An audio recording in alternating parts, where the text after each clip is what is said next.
যাচাই বাছাই শেষে আজ প্রকাশ করা হবে ডাকসুর প্রাথমিক প্রার্থী তালিকা। প্রার্থিতা প্রত্যাহারের শেষ সময় 25 আগস্ট।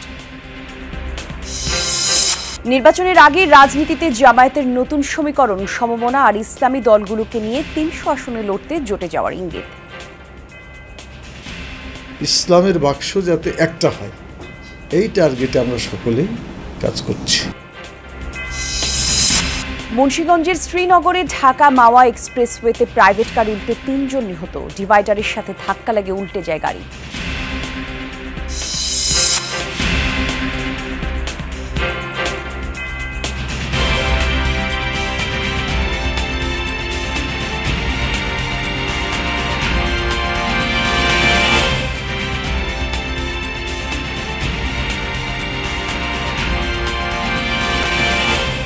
যমুনা নিউজে আমন্ত্রণ সবাইকে, সাথে আমি জান্নাতুল কলি আছি। শিরোনাম দেখছিলেন।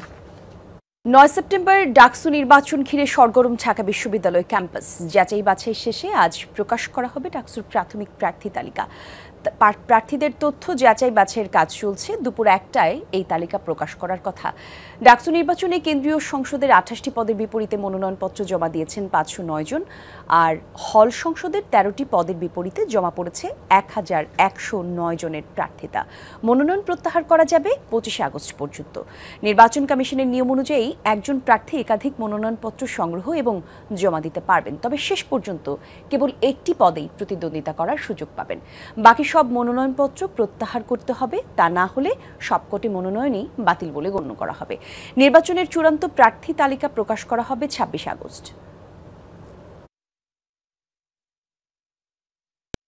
ডাকসু নির্বাচনের আয়োজনের আরও তথ্য আমরা জানবো আমাদের সহকর্মী আল আমিন হক অহনের কাছ থেকে। অহন, আজকে প্রাথমিক প্রার্থীদের তালিকা প্রকাশ করার কথা, সেটির প্রস্তুতি কেমন চলছে জানাবেন। সবশেষ আর কি কি খোঁজ খবর জানাতে চান এই প্রসঙ্গে? সেই প্রস্তুতির জন্য দুপুর 1টায় তারা সময় নির্ধারণ করেছেন এবং আশা করা হচ্ছে তার মধ্যে তারা সেই প্রাথমিক যে যাচাই বাছাই কার্যক্রম আছে সেটি তারা শেষ করে সেই তালিকা প্রকাশ করবেন। আমি একেবারে রিটার্নিং কর্মকর্তার যে কক্ষ তার সামনেই আছি, ভেতরে কার্যক্রম চলছে এবং শুধু হল সংসদের নির্বাচনের কার্যক্রমগুলো হল সংসদের অর্থাৎ হল নির্ধারিত হলগুলোতে চলছে এবং যে মূল যে ডাকসু নির্বাচন সেটির যে বাছাই কার্যক্রম সেটি চলছে এখানে। এবং আপনি জেনে থাকবেন শিক্ষার্থীদের মধ্যে ব্যাপক উচ্ছ্বাস। 6 বছর পর ডাকসু নির্বাচন হচ্ছে, যদিও নিয়মিত হয় না। এর আগেও আমরা দেখেছি সেই নির্বাচন নিয়মিত হয় না, এর জন্য নানান আন্দোলনও করতে হয়েছে শিক্ষার্থীদেরকে। গণ অভ্যুত্থানের পর এই প্রথম এমন নির্বাচনী আমেজ এই দেশে এই প্রথম দেখা যাচ্ছে, যদিও সেটা ক্যাম্পাস ভিত্তিক নির্বাচনী আমেজ। 40,000 ভোটার অপেক্ষায় আছেন, তাদের সেই প্রতিনিধিকে বেছে নেবেন। যেমন হল সংসদ নির্বাচনে বেছে নেবেন, ঠিক একইভাবে তারা ডাকসুতে কারা আসবেন, ভিপি প্রার্থী কারা হচ্ছেন সেই বিষয়ে খোঁজ খবর রাখছেন। আপনি জেনে থাকবেন বেশ কয়েকটি প্যানেল তাদের পূর্ণাঙ্গ প্রার্থিতা ঘোষণা করেছেন। আজও 2টি প্যানেলের পূর্ণাঙ্গ প্রার্থিতা ঘোষণা করা হতে পারে এবং সেই সব প্রার্থীরা কি করতে চান, তারা ভোটারদেরকে কী ধরনের কথা দিচ্ছেন তার উপর ভিত্তি করেই তারা নির্বাচনে তাদেরকে ভোট দেবেন কি দেবেন না সেটি সিদ্ধান্ত নেবেন। এবং এই কার্যক্রম আজ দুপুর 1টা পর্যন্ত যেমন চলবে এবং আগামীকাল কার্যক্রম রয়েছে এবং 9 সেপ্টেম্বর আপনি জেনে থাকবেন সেদিনই ভোট গ্রহণ করা হবে এবং সেদিন রাতের মধ্যে হয়তো ফলাফল ঘোষণা করা হবে। 6 বছর আগে অর্থাৎ 2019 সালে যে নির্বাচন হয় সেটির ফলাফল একেবারে মধ্যরাত কিংবা তারপরেও ঘোষণা করা হয়েছিল, সেটি নিশ্চয়ই এবার ঘটবে না। যত দ্রুত ফলাফল ঘোষণা করা যায় ততই ভালো, সেই অপেক্ষায় আছেন সবাই। ধন্যবাদ আপনাকে। জাহাঙ্গীরনগর বিশ্ববিদ্যালয়ে কেন্দ্রীয় শিক্ষার্থী সংসদ জাকসু এবং হল সংসদ নির্বাচনের মনোনয়নপত্র বিতরণ এবং জমাদানের শেষ দিন আজকে। সকাল 9টা থেকে শুরু হওয়া মনোনয়নপত্র বিতরণ চলবে দুপুর 2টা পর্যন্ত, জমা দেওয়া যাবে বিকেল 4টা পর্যন্ত। এর আগে গত 18 এবং 19 আগস্ট 2 দিনে জাকসু ও হল সংসদ নির্বাচনের মনোনয়নপত্র নেন 328 জন প্রার্থী, জমা পড়ে 4টি মনোনয়নপত্র। আর এদিকে জাকসু এবং হল সংসদ নির্বাচনে নিরাপত্তা নিশ্চিতের জন্য সেনা সদস্য মোতায়েনের চেয়ে সংশ্লিষ্ট দফতরে চিঠি দিয়েছে নির্বাচন কমিশন। আগামী 11 সেপ্টেম্বর জাকসু নির্বাচনের ভোট নেওয়া হবে। দীর্ঘ 33 বছর পর হতে যাওয়া এই নির্বাচনে ভোটার 11,919 জন। জাকসু নির্বাচনের বিষয়ে আরও কিছু তথ্য দর্শক আপনাদের জানাতে চাই। জাহাঙ্গীরনগর বিশ্ববিদ্যালয় থেকে আমাদের সহকর্মী মাহফুজুর রহমান নিপু সরাসরি যুক্ত হচ্ছেন। নিপু, আজকে কতজন মনোনয়নপত্র নিয়েছেন এখনো পর্যন্ত জানাবেন? সার্বিক অবস্থা কেমন দেখছেন? আগ্রহী প্রার্থীরা কি বলছে, পুরো বিষয়টি নিয়ে জানাবেন।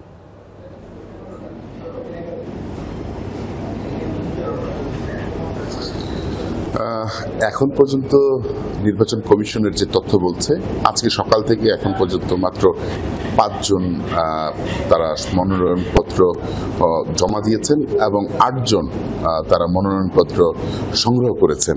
আজকে কিন্তু শেষ দিন। আজকের এই শেষ দিনে যেমন একটি উৎসব মুখর কিংবা একটু ব্যস্ত সময় দিন কাটানোর কথা, তেমনটি কিন্তু এখনো পর্যন্ত দেখতে পাচ্ছি না। যদিও স্থানীয় যারা রয়েছেন শিক্ষার্থীরা এবং এই শিক্ষকরা তারা বলছেন যে বেলা যতটা বাড়বে ততটাই আজকে ব্যস্ততা বাড়বে, এমনটি কিন্তু বলছেন।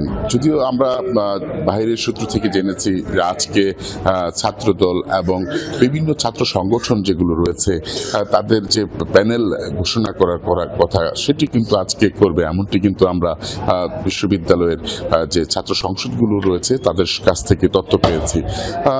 আরেকটি বিষয় জানিয়ে রাখি যে এখন পর্যন্ত আমরা যেমনটি দেখছি যে নির্বাচন কমিশন যে তাদের যে প্রশাসনিক ভবন রয়েছে সেই প্রশাসনিক ভবনে অবস্থান করছেন। নির্বাচনের ক্ষেত্রে যা যা কার্যক্রম তারা কিন্তু বসে আছেন, যে সকল নেতৃবৃন্দ কখন আসবেন, তারা কখন নাগাদ এই যে ফর্ম নেবেন, এর জন্য কিন্তু তারা প্রস্তুত রয়েছেন। তবে এখনো পর্যন্ত জমে ওঠেনি, বলাই চলে যে ফর্মের ব্যস্ততা কিন্তু এখনো বাড়েনি। বেলা বাড়ার সাথে সাথে নিশ্চয়ই ব্যস্ততা বাড়বে। আপনার কাছ থেকে আরো তথ্য জানবো। ধন্যবাদ আপনাকে আমাদের সঙ্গে সংযুক্ত হওয়ার জন্য। জুলাই অভ্যুত্থানে 5 আগস্ট আশুলিয়ায় 5 জনের মরদেহ এবং জীবিত একজনকে পুড়িয়ে দেয়া এবং 4 আগস্ট একজনকে হত্যা মামলার অভিযোগ গঠনের বিষয়ে আদেশ আজ।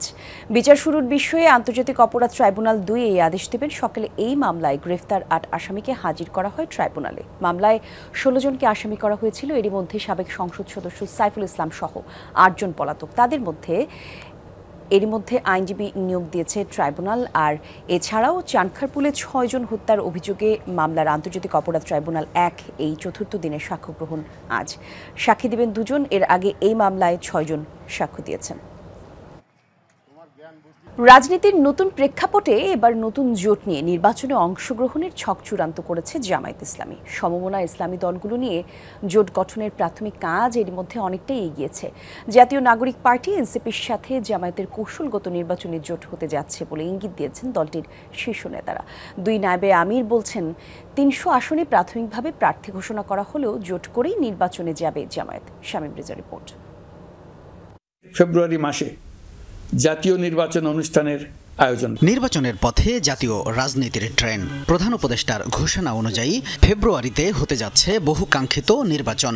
এ অবস্থায় সংসদে সংখ্যানুপাতিক প্রতিনিধিত্ব বা পিআর পদ্ধতির দাবিতে আন্দোলনের কথা বললেও নির্বাচনী প্রস্তুতিতে পিছিয়ে নেই জামাতে ইসলামী।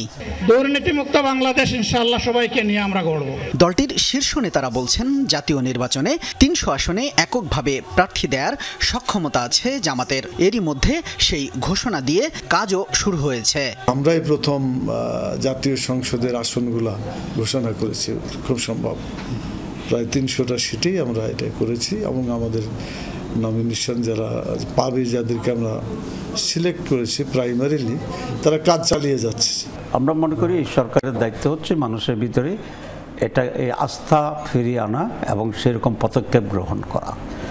যদি সেরকম পদক্ষেপ গ্রহণ করে আমি মনে করি কোনো দলেরই নির্বাচনে যেতে আপত্তি থাকবে না এবং বাংলাদেশ জামাত ইসলামী নির্বাচনের প্রস্তুতি নিচ্ছে 300 আসনে।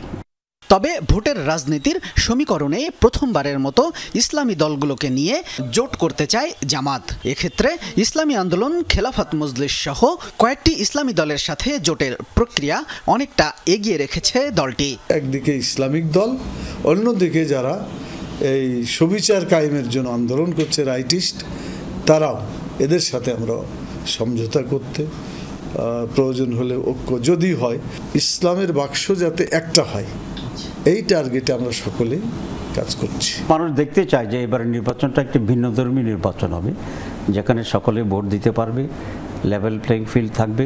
গণ অভ্যুত্থানের নেতৃত্ব দেয়া ছাত্রদের দল এনসিপির সাথেও জোট নিয়ে আলোচনা চলছে জামাতের। এরই মধ্যে অর্ধেক কাজ এগিয়েছে বলেও জানিয়েছেন দলটির শীর্ষ নেতারা। মোর দ্যান 50% আমরা এগিয়ে আছি ইনশাআল্লাহ।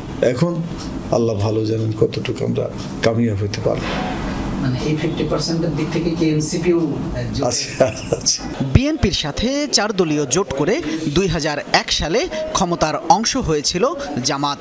2008 সালের নির্বাচনী জোটেও ছিল বিএনপির শরিক। তবে নতুন রাজনৈতিক পরিস্থিতিতে জামাত এবার নির্বাচনে নিজেদের রাজনৈতিক সক্ষমতার প্রমাণ দিতে চায়। বিএনপির সাথে নির্বাচনী কোনো সমঝোতা জামাতের হতে পারে কিনা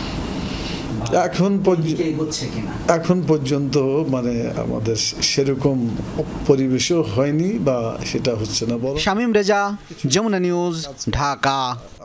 21 আগস্ট গ্রেনেড হামলায় বিএনপির ভারপ্রাপ্ত চেয়ারম্যান তারেক রহমান বাবর সহ সব আসামির খালাসের বিরুদ্ধে রাষ্ট্রপক্ষের করা আপিলের 5ম দিনের মতো শুনানি চলছে। বৃহস্পতিবার সকালে প্রধান বিচারপতি ডক্টর সৈয়দ রেফাত আহমেদের নেতৃত্বাধীন আপিল বিভাগের 6 বিচারপতির বেঞ্চে এই শুনানি শুরু হয়।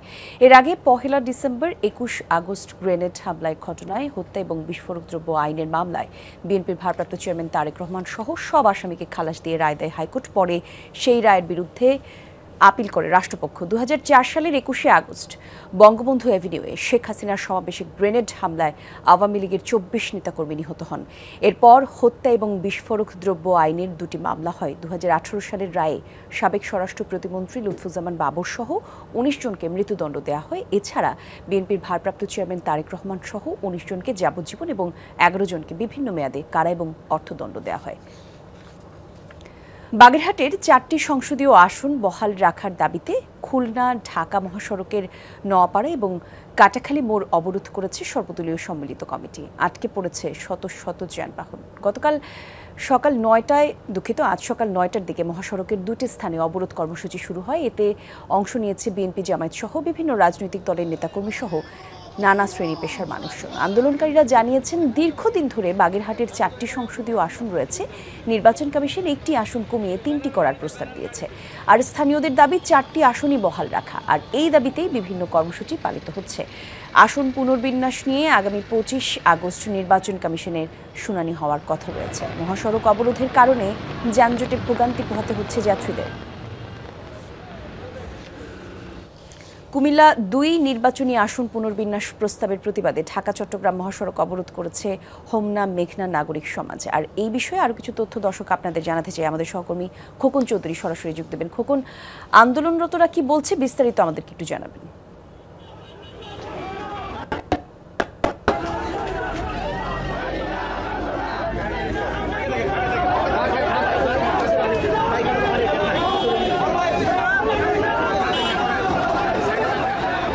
খোকন, শুনতে পাচ্ছেন নিশ্চয়ই? আন্দোলনকারীদের কি কথা সেটা শুনতে চাচ্ছিলাম।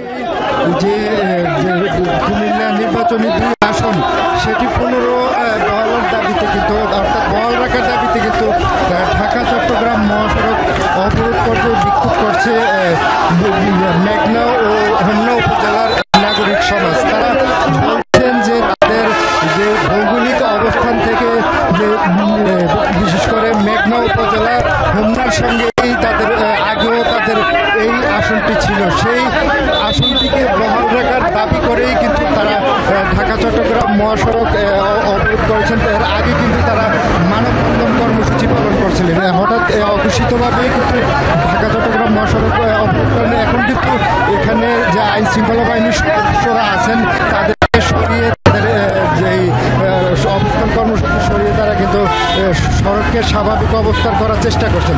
তো এখন কিন্তু আসলে আইন শৃঙ্খলা বাহিনী তাদেরকে রাস্তা থেকে সরিয়ে দিয়েছেন, ফলে এখন তারা যে যানবাহন চলাচল হয়তো এই কিছুক্ষণের মধ্যেই স্বাভাবিক অবস্থানে ফিরবে। ইতিমধ্যে গাড়িগুলো ছাড়তে শুরু করেছে।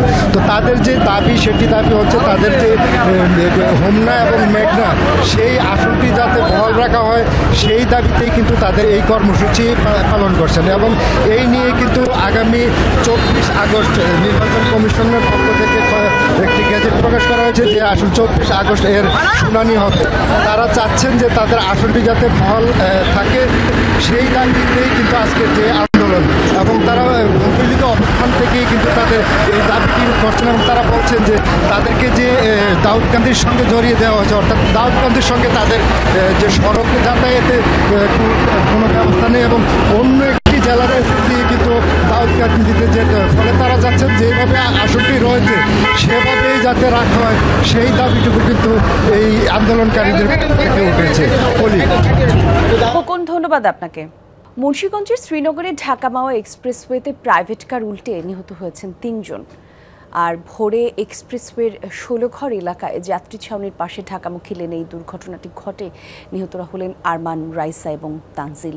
ফায়ার সার্ভিস জানিয়েছে গাড়িটি মাওয়া থেকে ঢাকায় ফিরছিল। অতিরিক্ত গতির কারণে ১৬ঘর এলাকায় গাড়িটি নিয়ন্ত্রণ হারিয়ে ফেলে। এরপর ডিভাইডারের সাথে ধাক্কা লেগে উল্টে যায়। ঘটনাস্থলেই প্রাণ হারান ২ জন। আহত ২ জনকে উদ্ধার করে হাসপাতালে নেওয়ার পথে প্রাণ হারায় আরও একজন।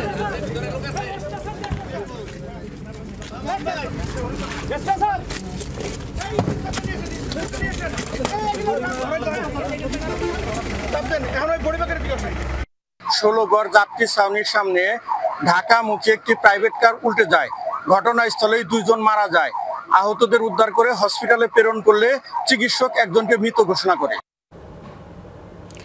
এদিকে ঝিনাইদহের মহেশপুরে বাস এবং ট্রাকের সংঘর্ষে অন্তত ১৫ জন আহত হয়েছে। সকালে উপজেলার কালীগঞ্জ জীবননগর সড়কের তুষার সিরামিক্স কারখানার সামনে এই ঘটনাটি ঘটে। পুলিশ জানিয়েছে ঢাকা থেকে ছেড়ে যাওয়া গোল্ডেন লাইন পরিবহনের এসি বাসটি ঝিনাইদহে যাচ্ছিল। তুষার সিরামিক্সের সামনে পৌঁছলে কারখানা থেকে বের হওয়া একটি ট্রাকের সাথে সংঘর্ষ হয়। দুর্ঘটনায় আহতদের উদ্ধার করে নেওয়া হয় হাসপাতালে। সরকারি সফরে চীনের উদ্দেশ্যে ঢাকা ছেড়েছেন সেনাবাহিনী প্রধান জেনারেল ওয়াকারুজ্জামান। বৃহস্পতিবার সকালে এক সংবাদ বিজ্ঞপ্তিতে এই তথ্য জানায় বাংলাদেশ সেনাবাহিনী। সফরকালে তিনি চীনের সামরিক এবং বেসামরিক উচ্চপদস্থ কর্মকর্তাদের সাথে সৌজন্য সাক্ষাৎ করবেন। পাশাপাশি সামরিক বাহিনীর সংশ্লিষ্ট দ্বিপাক্ষিক সহযোগিতা উন্নয়নের লক্ষ্যে মতবিনিময় করবেন। সফর শেষে সেনাপ্রধান ২৭ আগস্ট দেশে ফিরবেন। পাবনায় আটঘরিয়ায় ছুরিকাঘাতে এক যুবক নিহত হয়েছেন। গতরাতে উপজেলার মাছপাড়া ইউনিয়নের পারখিদিরপুর গ্রামে এই ঘটনা ঘটে। স্থানীয়রা জানিয়েছেন গ্রামের বাসিন্দা মোহাম্মদ আসাদের ঘরের জানলা দিয়ে একটি মোবাইল ফোন চুরি করে পালাচ্ছিল কয়েকজন যুবক। এ সময় আসাদ দৌড়ে একজনকে ধরে ফেললে তখন চোরের দলের এক সদস্য আসাদকে ছুরিকাঘাত করে, আর এতে ঘটনাস্থলেই মৃত্যু হয় তার। পরে স্থানীয়রা ধাওয়া দিয়ে একজনকে আটক করে পুলিশে দেয়। আন্তর্জাতিক খবর, গাজা সিটি দখলের লক্ষ্যে পরিকল্পিত স্থল অভিযান শুরু করেছে ইসরায়েল। উপত্যকা জুড়ে ভয়াবহ তাণ্ডবে বুধবার প্রাণ হারিয়েছেন আরও ৮১ ফিলিস্তিনি। ৭টি শরণার্থী শিবিরে হামলায় নিহত শিশুসহ কমপক্ষে ২৫ জন। জয়তুন এবং জাবালিয়া এলাকায় নির্বিচার তাণ্ডব চালিয়েছে ইসরায়েলি সেনারা। জয়তুনে ২টি এবং জাবালিয়ায় একটি ব্রিগেড স্থল অভিযান পরিচালনা করেছে। পরিকল্পিত মিশনের এটি প্রাথমিক ধাপ বলে জানিয়েছে আইডিএফ। মঙ্গলবার এই পরিকল্পনায় অনুমোদন দেয় ইসরায়েলের প্রতিরক্ষা মন্ত্রী ইসরায়েল কাজ। জানায় গাজা সিটি দখলের জন্য সেপ্টেম্বরের শুরুতেই নামানো হবে ৬০,০০০ রিজার্ভ সেনা। অঞ্চলটি থেকে আবারও সরে যাওয়ার নির্দেশ দেওয়া হয়েছে ফিলিস্তিনিদের। বুধবার গাজার দক্ষিণে ত্রাণ সংগ্রহকারীদের উপরও আরেক দফা হামলা হয়, এতে মারা যায় ৩০ জন। চীনের হয়ে গুপ্তচর বৃত্তির অভিযোগে আটক মার্কিন নাবিক প্যাট্রিক ওয়ের বিচার শুরু করেছে যুক্তরাষ্ট্রের আদালত। নৌবাহিনীর জাহাজ সম্পর্কিত সংবেদনশীল তথ্য বেইজিংয়ের কাছে পাচার সহ ৬টি অভিযোগ গঠন করা হয়েছে তার বিরুদ্ধে। আর এসব অভিযোগে দোষী সাব্যস্ত হলে যাবজ্জীবন কারাদণ্ড কিংবা মৃত্যুদণ্ড পর্যন্ত হতে পারে ২৫ বছর বয়সী ওই নাবিকের। গুপ্তচর বৃত্তির অভিযোগে ২০২৩ সালে আটক হন প্যাট্রিক ওয়ে। মার্কিন নৌবাহিনীর অ্যাসেল শিপ USS এসেক্স মেশিনিস্ট হিসেবে কাজ করতেন তিনি। বাহিনীর একাধিক জাহাজ সম্পর্কিত গুরুত্বপূর্ণ তথ্য ছিল তার কাছে। ২০২২ সালে সামাজিক যোগাযোগ মাধ্যমে এক চীনা গোয়েন্দা কর্মকর্তা তাকে নিয়োগ দেয় বলে উল্লেখ করা হয় চার্জশিটে। অভিযোগ রয়েছে ১.৫ মাসে ওই কর্মকর্তার কাছ থেকে $১২,০০০ বেশি অর্থ নিয়েছেন প্যাট্রিক ওয়ে। যুক্তরাষ্ট্রের বহুল আলোচিত এবং জনপ্রিয় সাবেক বিচারক ফ্র্যাঙ্ক ক্যাপ্রিও মারা গেছেন। ৮৮ বছর বয়স হয়েছিল তার। প্যানক্রিয়েটিক ক্যান্সারে আক্রান্ত ছিলেন ফ্র্যাঙ্ক। মৃত্যুর একদিন আগেও নিজের শারীরিক পরিস্থিতি জানিয়ে সবাইকে প্রার্থনার অনুরোধ করেছেন তিনি। বিচারক ফ্র্যাঙ্কের মৃত্যুতে শোকের ছায়া নেমে এসেছে যুক্তরাষ্ট্রে। ১৯৮৫ সালের রোড আইল্যান্ডে বিচারক হিসেবে তিনি নিয়োগ পান। এর সাথে শেষ করছি যমুনা নিউজ।